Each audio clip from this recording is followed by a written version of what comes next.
Halo semuanya, pernah nggak sih kepikiran apa perbuatan baik kita ini cukup ya buat membeli tiket ke surga? Nah hari ini kita bakal bongkar satu ide yang jujur aja cukup mengejutkan. Ternyata ada hadiah yang saking berharganya sampai-sampai nggak bisa dibeli sama sekali. Kedengerannya masuk akal banget kan pertanyaan ini? Ya, kita kan biasa mikir semua hal di dunia ini ada harganya. Jadi, apa sorga bisa dibeli juga? Mungkin dengan tumpukan poin kebaikan atau amal jariah gitu? Ini pemikiran yang umum banget loh. Tapi coba deh kita cek, beneran nggak sih ajarannya sejalan sama logika kita ini? Nah, ayat ini nih, ini dia jantung dari seluruh pembahasan kita. Coba perhatiin deh baik-baik, frasa pemberian Allah sama bukan hasil usahamu. Wow, ini tuh pernyataan yang radikal banget, yang langsung menantang semua anggapan kita tentang gimana caranya kita bisa diterima sama Tuhan. Oke, sekarang mari kita bedah mitos yang paling sering kita dengar. Kepercayaan kalau perbuatan baik itu adalah tiket kita ke surga. Kenapa ya pemikiran yang kelihatannya logis banget ini malah kayaknya bertabrakan sama ayat yang baru aja kita baca tadi? Nah, ini nih kalimat-kalimat yang sering banget kita dengar, atau mungkin jangan-jangan kita sendiri yang mikir begini. Kan saya orang baik, jadi pasti aman lah. Logika semacam ini kan menempatkan semua usaha kita jadi pondasinya. Tapi coba pikirin deh, kalau keselamatan itu hasil usaha, berarti itu bukan hadiah dong. Terus emangnya kenapa kalau kita coba bayar? Apa salahnya? Nah, disinilah letak masalahnya. Ada jurang yang gede banget antara menerima hadiah dengan melakukan transaksi. Dan ironisnya adalah, saat kita berusaha mati-matian buat membayar keselamatan, kita itu sebenarnya lagi menolak hadiah itu sendiri. Coba deh bayangin skenario ini ya. Pas hari ulang tahun kamu, sahabat baikmu ngasih kado.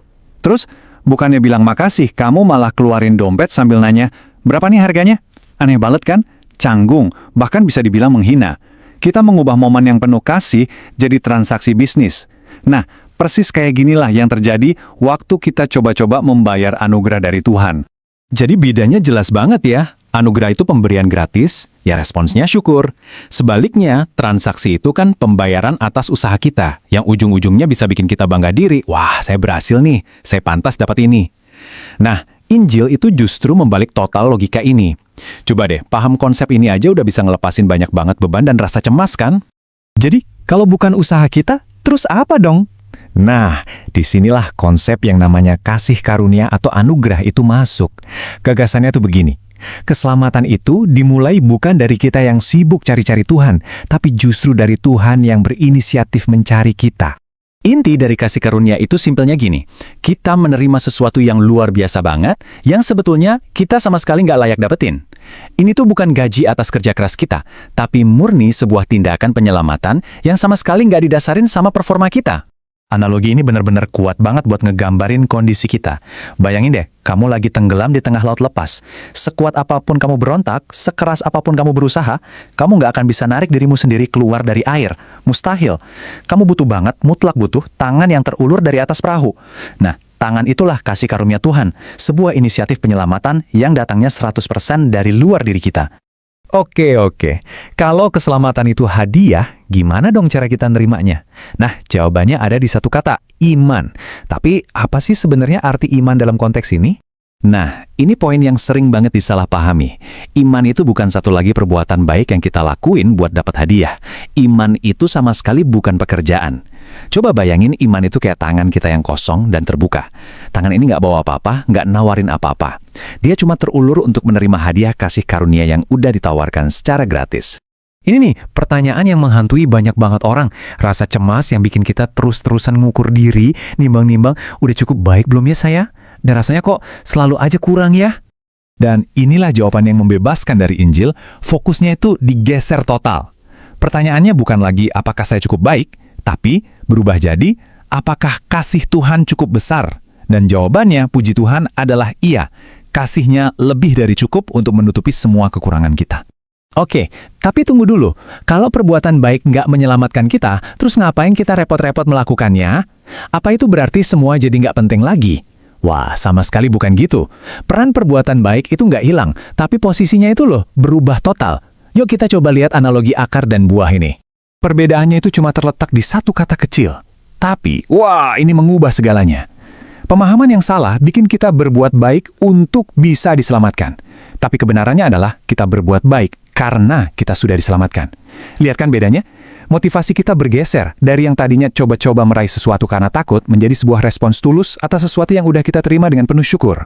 Analogi ini indah banget sih. Coba pikirin, pohon apel itu nggak berjuang mati-matian ngeluarin apel supaya dia bisa disebut pohon apel. Nggak kan? Dia itu udah jadi pohon apel yang hidup, dan karena dia hidup, ya secara alami, secara otomatis dia menghasilkan buah apel. Jadi, akarnya itu adalah keselamatan yang kita terima lewat iman. Inilah sumber kehidupan kita yang tersembunyi di dalam Kristus. Mungkin nggak kelihatan sama mata manusia, tapi dari situlah semua nutrisi kehidupan kita berasal. Dan buahnya, itulah perbuatan-perbuatan baik kita, kasih, kesabaran, kemurahan hati.